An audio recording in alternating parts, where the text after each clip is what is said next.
দীর্ঘ ১.৫ দশক ধরে ক্ষমতায় থাকলেও সাংগঠনিক সক্ষমতা বাড়াতে পারেনি আওয়ামী লীগ, বরং অনেক ক্ষেত্রেই দুর্বল হয়েছে দলের অবস্থা। দেশের সবচেয়ে বড় রাজনৈতিক দল হিসেবে একসময় সারা দেশে শক্তিশালী সাংগঠনিক কাঠামো থাকলেও এই মুহূর্তে অনেকটাই এলোমেলো অবস্থা। সরকারি চাকরিতে কোটা সংস্কার আন্দোলনকে কেন্দ্র করে উদ্ভূত পরিস্থিতি নিয়ন্ত্রণে ব্যর্থতার মধ্য দিয়ে স্পষ্ট হয়ে উঠেছে ক্ষমতাসীন দল ও তাদের সহযোগী সংগঠনগুলোর দুর্বলতা।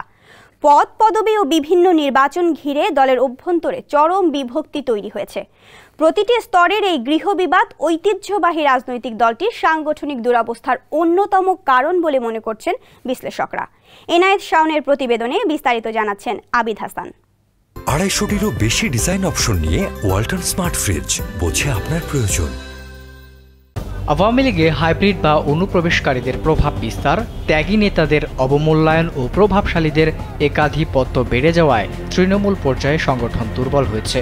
অন্যদিকে দলীয় পদ পদবি ও নির্বাচনে মনোনয়ন নিয়ে দলের মধ্যে বিভক্তি বেড়েছে বলেও অভিযোগ রয়েছে। সেই বিভেদ আরও বেড়েছে বিগত জাতীয় সংসদ ও উপজেলা নির্বাচনে।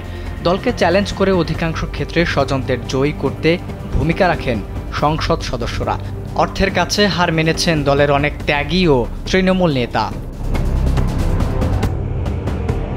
আওয়ামী লীগের সভাপতিমণ্ডলীর সদস্য আব্দুর রাজ্জাক কালবেলার কাছে স্বীকার করেছেন, দলের মধ্যে অবশ্যই কিছু বিভক্তি রয়েছে।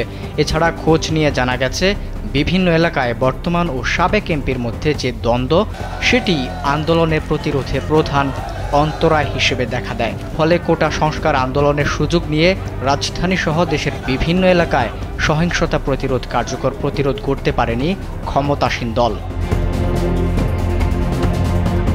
সহিংসতা নিয়ন্ত্রণে আসার পর দুর্বলতা কাটিয়ে দলকে চাঙা করার লক্ষ্যে কেন্দ্রীয় নেতাদের উপস্থিতিতে ধারাবাহিক বৈঠক করে ঢাকা মহানগর উত্তর ও দক্ষিণ আওয়ামী লীগ। সেখানেও এই বিভেদ এতটাই স্পষ্ট হয় যে বৈঠকে যুবলীগ সাধারণ সম্পাদক মাইনুল হোসেন খান নিখিল ও ঢাকা মহানগর উত্তর আওয়ামী লীগের সাধারণ সম্পাদক এস.এম. মান্নান কোচির বাগযুদ্ধ হাতাহাতিতে গড়ায়। অপরদিকে এই ঘটনার পরপরই সংগঠন চাঙা করার উদ্যোগ নিয়েছে ক্ষমতাসীন দল। এর অংশ হিসেবে মহানগর উত্তরের মোহাম্মদপুর থানার ২৭টি ইউনিট কমিটি ভেঙে দেওয়া হয়েছে।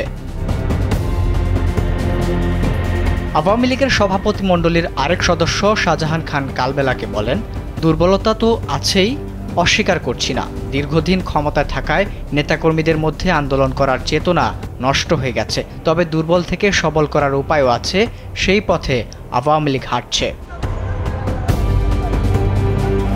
আবিদ হাসান, কালবেলা।